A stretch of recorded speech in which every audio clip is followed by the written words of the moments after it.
اگر کھانا شروع ہو گیا تو کھانے کے بعد بول لیں گے.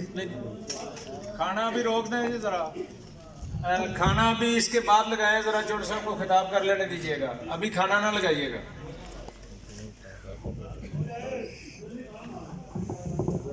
میں تمام جو دوست میرے ساتھ آئے ہیں, جن میں ہمارے بہت آپ لوگ کم جانتے ہوں گے کہ ان کی صحافتی زندگی کتنی بھرپور ہے, جن میں ہمارے چوہدری عتیق صاحب ایکسپریس نیوز کے اور ایکسپریس سے وابستہ ہیں, اور ان کے ساتھ جو حافظ عتیق صاحب بیٹھے ہیں وہ ڈیلی ڈان نیوز کے کورسپونڈنٹ بھی ہیں اور ان کے رپورٹر بھی ہیں.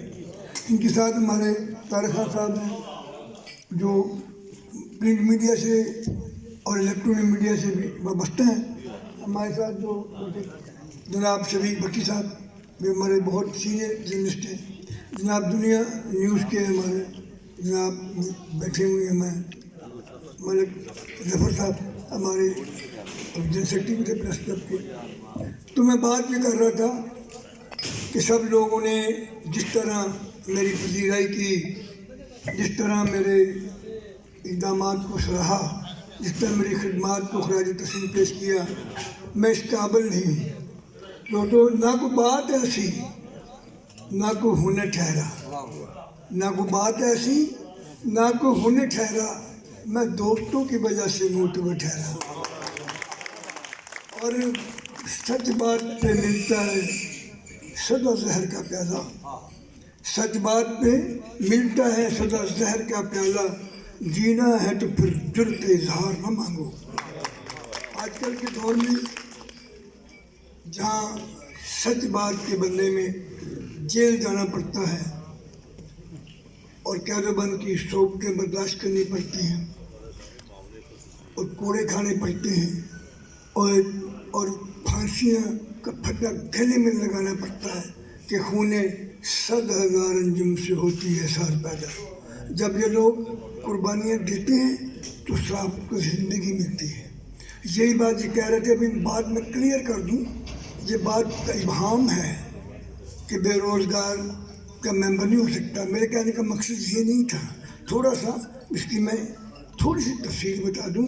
میرے کہنے کا مقصد ہے کہ جب تک آپ خود بسر روزگار نہیں ہوں گے اس وقت تک آپ اپنی ایماندارانہ اور جانبدارانہ صحافت نہیں کر سکیں گے. میرا مقصد یہ ہے کہ کسی کے آگے ہاتھ نہ پھیلایا جائے, بیگنگ نہ کی جائے.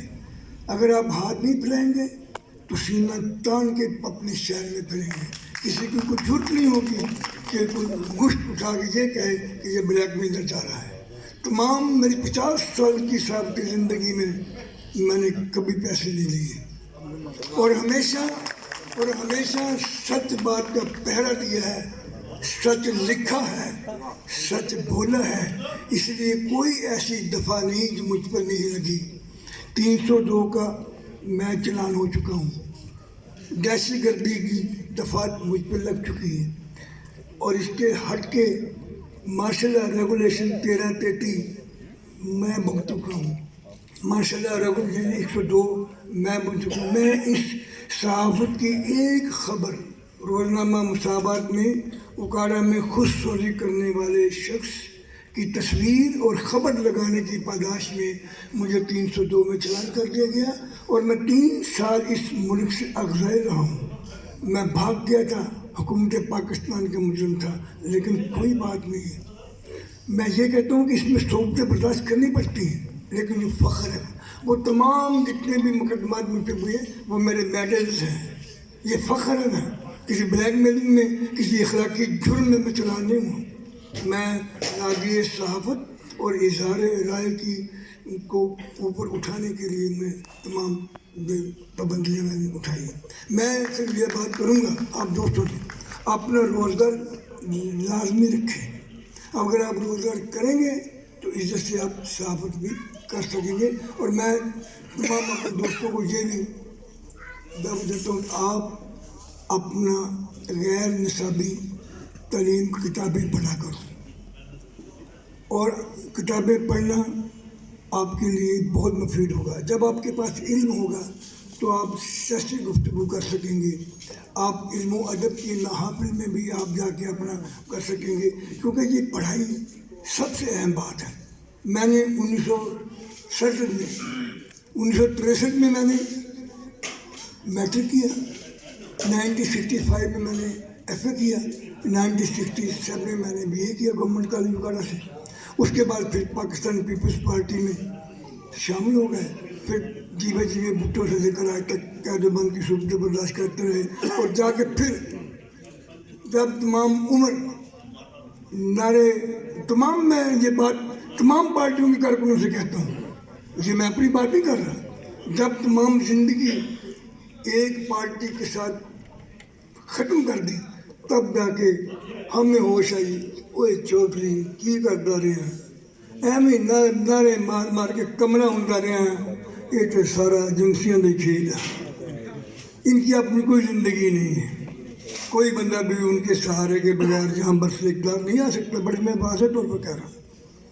اس لیے اس ملک میں نظریاتی سیاست کا دور ایک آیا تھا، ذوالفقار علی بھٹو جس نے وعدہ کیا تھا کہ جڑا باوے وہی کھاوے، لیکن میرا قائد اپنے وعدے پہ قائم نہیں رہا، وہ اپنی سلوگن سے بٹرے کر گیا، وہ اپنے منطقی انجام کو پہنچ گیا، شہید ہو گئے، ٹھیک ہے۔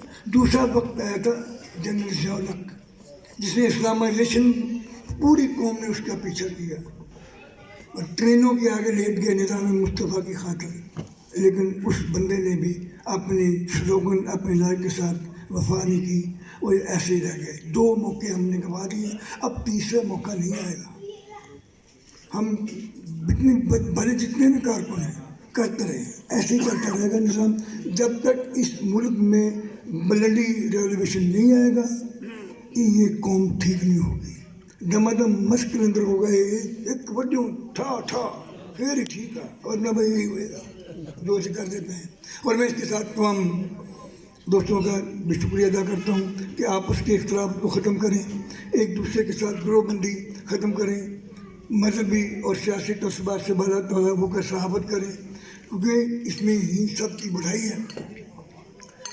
مت جلا اس گھر کو، مت جلا اس گھر کو، اس سے رشتہ تیرا بھی ہے میرا بھی ہے، کیوں لڑیں ایک ایک سنگ میل پہ ہم، اس میں نقصان سفر تیرا بھی ہے میرا بھی ہے۔ تو میں سب لوگوں کو ایک بار پھر اپنے دوستوں کی طرف سے بھی، آپ سب کی طرف سے بھی، کہ صحافت دلیری کے ساتھ کرو۔ میں نے پورے 50 سال دلیری کے ساتھ کی ہے، کوئی ڈر نہیں مجھے کسی انتظامیہ کا، کسی بڑے سے بڑے تمن خان کا، کسی بڑے سے بڑے سیاسی جگادری کا۔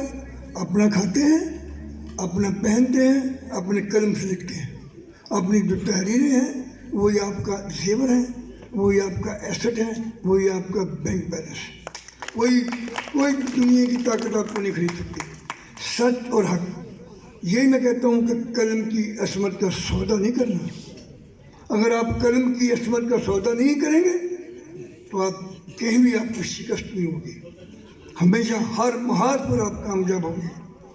اور آخر میں ایک اپنے حافظ عتیق صاحب کی اجازت سے، جو میں اکثر بڑا کرتا ہوں، وہ میں ابھی آپ کے سامنے میں بات کروں گا کہ میں چھیڑتے رہتے ہیں، میں نے کہتے بابا ہوں 50 سال اتنے گوارا نے، ہوں تیری خواہش کی ہے سمر لگا رہنا، ہمیں صاف تھی تھر گھر میں حصہ لینا، ہوں چھڑ دے، مطلب ہوں تیری خواہش کی، آخری خواہش کی ہے۔ میں کہا یار آخری خواہش تو میں کو کل میری سالگرہ ہے، میں 76 سال پورے کر لوں گا اور 77ویں سال میں لگ جاؤں گا، تو میں نے اپنی خواہش بتائی تھی ذرا فنان طبع کے لیے عرض ہے، میں کہ دینے والے مجھے موجوں کی روانی دے دے، دینے والے مجھے موجوں کی روانی دے دے، پھر سے ایک بار مجھے میری جوانی دے دے۔ جام ہو ابر ہو ساقی ہو میرے پہلو میں، جام ہو ابر ہو ساقی ہو میری پہلو میں، کوئی تو ایسی ایک سہانی شام دے دے۔